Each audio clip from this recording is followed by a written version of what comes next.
নমস্কার, কেমন আছেন বন্ধুরা? সমৃদ্ধির খুলসুটি ঘরকন্যার আরেকটি ছোট্ট ব্লগে সবাইকে স্বাগত জানাই। সকাল সকাল প্রিয় বন্ধুদেরকে সুপ্রভাত জানিয়ে আমার ছোট্ট ব্লগটি শুরু করছি।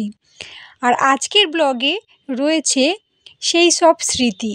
তো সেই সব স্মৃতিগুলো কার কার মনে পড়ে যায় আমার এই ছোট্ট ব্লগ দেখে, সেটা অবশ্যই কমেন্ট করতে ভুলবেন না বন্ধুরা। তো চলো আজ সকালটা শুরু করছি ভালো একটা মিষ্টি সকালের মুহূর্ত দিয়ে। তো চলো, এই দেখো সুন্দর একটা পুকুরের পাড় দিয়ে আমরা যাচ্ছি।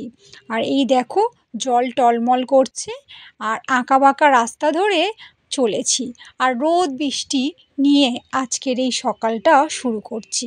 আর বৃষ্টির ফোঁটাগুলো জলের মধ্যে পড়ছে, আর কি সুন্দর জলগুলো ঝিকমিক করে উঠছে, আর দেখো টলমল করছে জল। আর এই পুকুরের পাশ দিয়ে আমি চলেছি মাম্মামকে নিয়ে।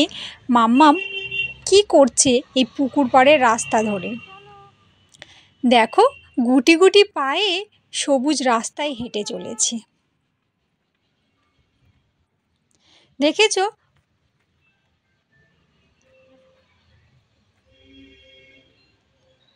আর মাম্মাম এই স্মৃতিগুলো বয়ে নিয়ে যাচ্ছে রাস্তার চারিধার থেকে, আর আমি ওর সাথে সাথে এগিয়ে চলেছি। আর দেখছি মাম্মামের সেই দুষ্টু মিষ্টু স্মৃতিগুলো কিভাবে নিয়ে চলছে।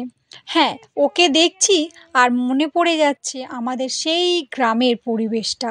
আমরাও ছোটোবেলায় এরকম স্মৃতি বহন করতাম। তো চলো, কথা বলতে বলতে চলে এসেছি। আর কোথায় এসেছি দেখো তো বন্ধুরা, এই দেখো কি সুন্দর একটা আলপনা করা আছে। আর আলপনা দেখেই বুঝতে পারছো এটা একটা ড্রয়িং স্যারের ড্রয়িং করা আলপনা। তো চলো, এই আলপনাটা দেখতে দেখতে আমি অবাক হয়ে যাচ্ছি, আর মাম্মাম খুশিতে দেখো আত্মহারা হয়ে যাচ্ছে। সুন্দর মুহূর্তগুলো যেন স্মৃতির মতো হয়ে রয়েছে। এই দেখো সঙ্গীতের ছুটি হয়ে গেছে, আর গায়ে হাতে পায়ে সব জায়গায় রং লাগিয়ে ভর্তি করেছে।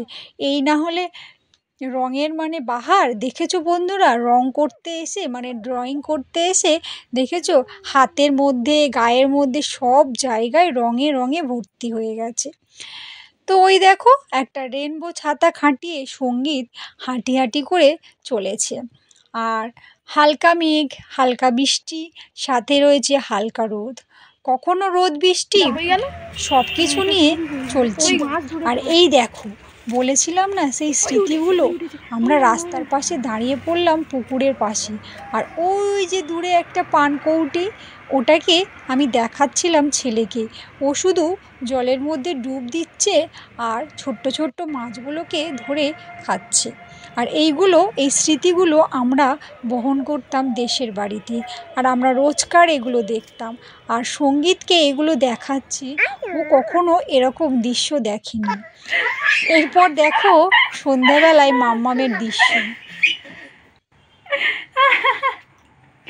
কত যে পড়াশোনা হচ্ছে দেখো বন্ধুরা। ওই যে দুষ্টু মেয়ে হাসি শুরু করে দিয়েছে, আর কোনখানে গিয়ে বসেছে দেখো।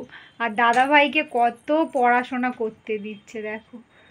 আর এই দেখো এই আমাদের দুষ্টু সমৃদ্ধি, দেখো দেখো বন্ধুরা, দেখো ওর কত দুষ্টুমি। দেখো একটা কেক নিয়ে গিয়েছে, ওই কেকটা ও এখন কতক্ষণ ধরে খাবে তার কোনো নেই শেষ। হ্যাঁ, ওইটুকু চেটে চেটে কত কি খাবে বন্ধুরা, ওকে দেখো দেখলেই বুঝতে পারবে। আর পা দুটো দুলিয়েই যাচ্ছে মহারানী সেজে, দেখো কোথায় গিয়ে বসেছে দেখো। উফ, দেখেছো কত কি ওর মনে পড়ছে। দেখো ওলে বাবা, ওলে বাবা, দুষ্টু মেয়েটা আবার দাদাকে বকছে, দাদাকে বকছে। দেখেছো কেমন ইশারা, চোখ মুখ দেখো বন্ধুরা, আবার দাদাকে বকছে। ও বাবা, দাদা তো ভয় পেয়ে গেছি। রাগ দেখো, রাগ, বাবা রাগেশ্বরী। সকাল থেকে সন্ধে পর্যন্ত মাম্মামের এই দৃশ্যগুলো আমি ফটোবন্দি করছিলাম, আর এই স্মৃতিগুলো একদম মনের কোণে রেখে দিচ্ছিলাম। দেখো, দুই ভাই বোনের এই স্মৃতিগুলো সত্যি মন কেড়ে নিল। তাই বন্ধুরা, আপনাদের সাথে শেয়ার করলাম। কেমন লাগলো আজকের এই ব্লগটি।